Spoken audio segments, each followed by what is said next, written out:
അവരങ്ങനെ സംസാരിച്ചു കൊണ്ടിരിക്കുമ്പോൾ യേശുദമ്പുരാൻ അവരുടെ മധ്യേ വന്നു നിന്ന് അവരോട്, നിങ്ങൾക്ക് സമാധാനം, ഞാൻ തന്നെ, നിങ്ങൾ ഭയപ്പെടേണ്ട എന്ന് പറഞ്ഞു. അവർ ഒരു ഭൂതത്തെ കാണുകയാണെന്ന് വിചാരിച്ച് പരിഭ്രമിക്കുകയും ഭയപ്പെടുകയും ചെയ്തു.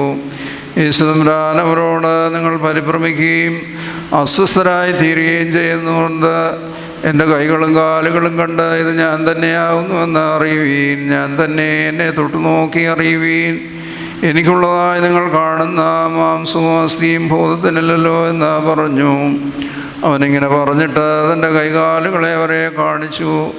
സന്തോഷം നിമിത്തം അവർ വിശ്വസിക്കാതെ ആശ്ചര്യപ്പെട്ടു. അപ്പോൾ അവൻ അവരോട്, ഇവിടെ ഭക്ഷിപ്പാൻ നിങ്ങളുടെ പക്കൽ വല്ലതുമുണ്ടോ എന്ന് ചോദിച്ചു. അവർ കുറച്ച് വറുത്ത മീനും തേൻകട്ടിയും അവന് കൊടുത്തു. അവനത് വാങ്ങി അവരുടെ മുമ്പിൽ വെച്ച് ഭക്ഷിച്ചു. പിന്നെ അവൻ അവരോട്, മോശയുടെ